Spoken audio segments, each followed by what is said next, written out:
Tonight we're on a mission to inform. In part 2, I'll be reviewing some of the week's essential album releases and we'll be giving you a rundown of some of the week's must-see gigs.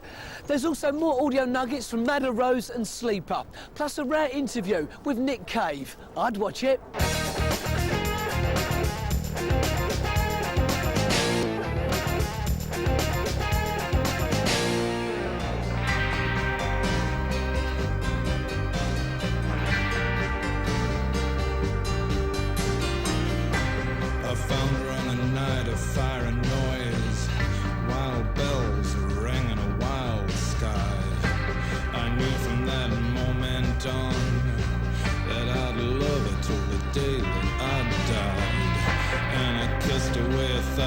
Tears, my lady of the various sorrows.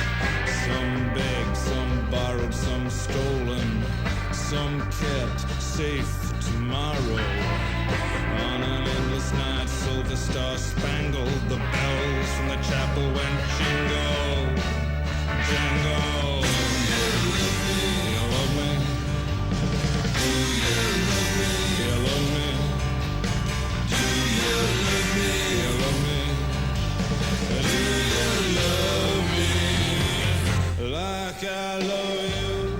Basically the situation was the Bad Seeds did some gigs there, or three gigs there, one in Rio and a couple in Sao Paulo, and I just sort of fell in love with with the city Sao Paulo, which is this huge sprawling city, and just didn't go back home really, just stayed there. And it's just, I mean, the people there are great. I can kind of get lost in this city. It's very difficult for people to locate me.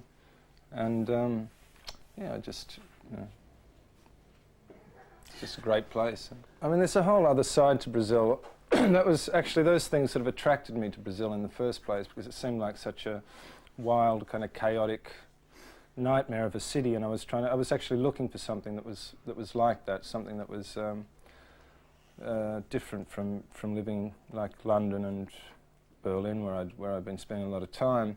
When I went over there, I kind of found a different sort of Brazil. I found that the people are actually really warm, you know. And I mean, the thing I like about Brazil is that I can't really be contacted, actually. So when I do go there, it's usually after working pretty intensely on something, and then I just go there and get kind of lost in this city.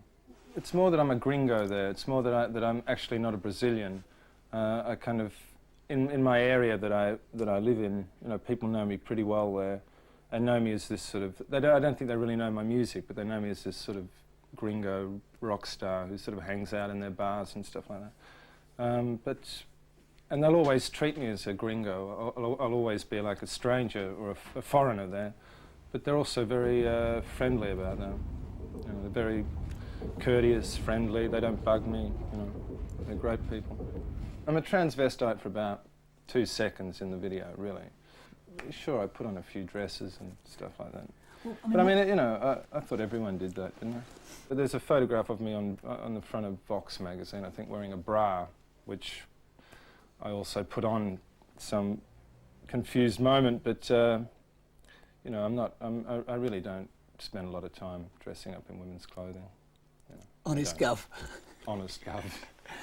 I left Australia, I don't know how many years ago now, 16, 15 years ago, and I've just been travelling ever since, and it's just become a way of life for me. I find it very easy just to leave places, get up and leave places. I never feel really involved in the places that I live in a way. I think now, having seen a lot of the world, Australia is an incredible place, and a place I really miss a lot. But at the time when I was a kid, you know, when I was 18 or 19, I wanted to get out of Australia. I wanted to see what the rest of the world was like. I mean, we often use the group simply as a vehicle to travel as well. We decide, well, you know, I don't want to spend the winter in England, or I want to get out of England. It's basically the same thing as I'm talking about.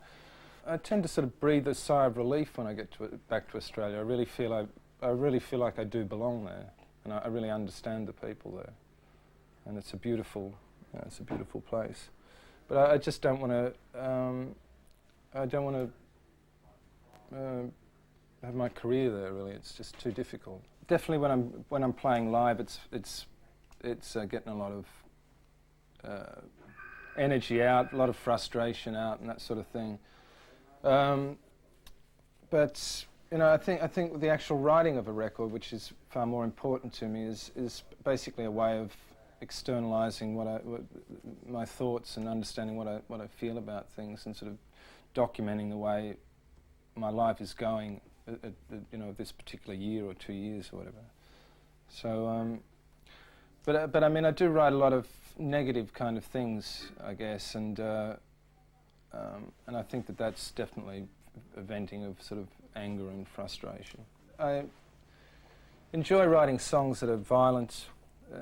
I mean, I just enjoy reading violent literature, and I enjoy writing it, you know, just as people enjoy watching it, really. I have to spend a lot of time away from my kid and my wife, and that causes certain problems. You know, but you know, I'm much better. I have much more practice, really, at being a kind of rock star and everything that's involved with that, really. I'm kind of more comfortable, really, in that role, simply because I've had more practice at it. But you know, I'm doing all right as a father, as a husband, reasonably well, you know. Particularly when I'm writing and when I'm in the studio, I really have to kind of lock myself into that situation and can't really be distracted from it. So in a way, I'm in those times not a very good father or husband. But when I have time off, then I you know, it's the other way around. I don't allow the music side of things or my creative side of things to intrude, really.